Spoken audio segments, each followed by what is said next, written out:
Hey guys, welcome to my channel. So today I'm going to be talking about just some 2021 TBRs. I don't really have any specific plan for them or when I'm going to read them because I'm just being really inconsistent right now, but I have a few books that I just wanted to share. Let's get into that. This first book is sort of a TBR, not really. I don't know what to call it at this point, but it is Lore by Alexandra Bracken. I actually started reading this book, and not just started, I am more than halfway through it. I just haven't gotten around to finishing it yet, so I don't really know what's gonna happen with that. Lore is set in New York City, modern day, where this Greek mythology tradition has been going around. It's called the Agon. Basically every 7 years there is a week where gods and goddesses of Greek mythology will become mortal and they have to walk the earth for an entire week. And during this time these hunters can go up and kill them and gain their powers and become the new version of that god or goddess. And then it's following Lore, who's, she's not the one in the picture, I'm assuming, but the character's name is Lore. And she's been kind of out of this tradition for a while because her family was killed because of it. But then she runs across Athena, who was just stabbed, and then she has to go help Athena. According to this little quote at the bottom that says, "Bind your fate to mine," she binds fates with Athena. So if Athena dies, then she dies. If she dies, then Athena dies. I've really enjoyed this book so far. I'm just hoping that I get through it because I keep getting into this situation where I can't read that much of it at a time. That's my problem though, so I'll definitely get through it at some point this month.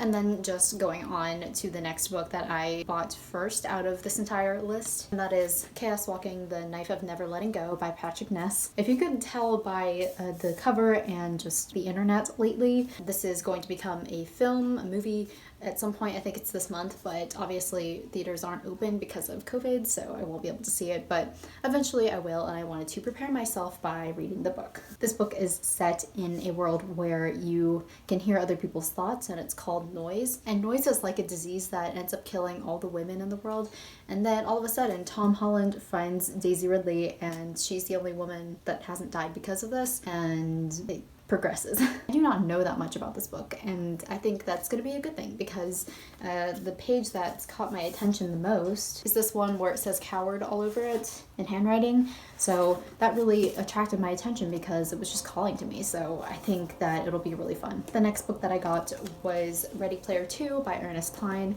This is the sequel to Ready Player 1, which is a dystopia about this VR game. The VR game is called The Oasis, and it is just an escape from reality because Earth at this point just sucks. People just want to use the Oasis to forget all about that. I don't really know where Ready Player 2 is picking up. I'm assuming it's just right after the end of Ready Player 1, and you just get to see more of the Oasis and more adventure. The thing is, I've seen 2 people on booktube talk about this book and it was not positive for some reason, but the thing is their review of it was mostly spoilers, and so I couldn't understand like why they didn't like the book without getting into spoilers, so I'll just have to find out for myself if I like it or not. The next book is The Hive by Barry Lyga and Morgan Baden. I don't know if that's pronounced correctly, I'm really sorry. But this one, I just kind of saw the cover at the bookstore, thought the title was cool, and I just picked it up because of that. From what I can gather from the blurb, it is about where if you say something in a forum online that is offensive and you get these condemns, a crowd of people will come to your house or something and teach you a lesson, which I don't know what that means. I'm assuming it's going to be something very dystopian and unrealistic, maybe.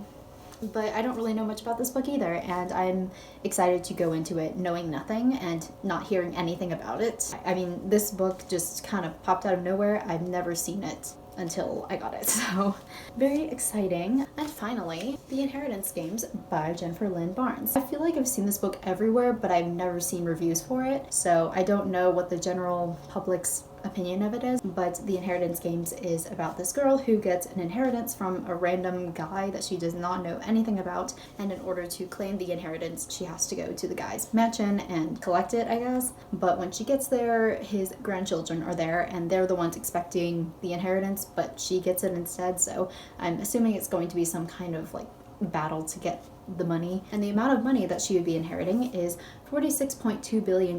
So obviously that's a lot, and it's going to be a very interesting game.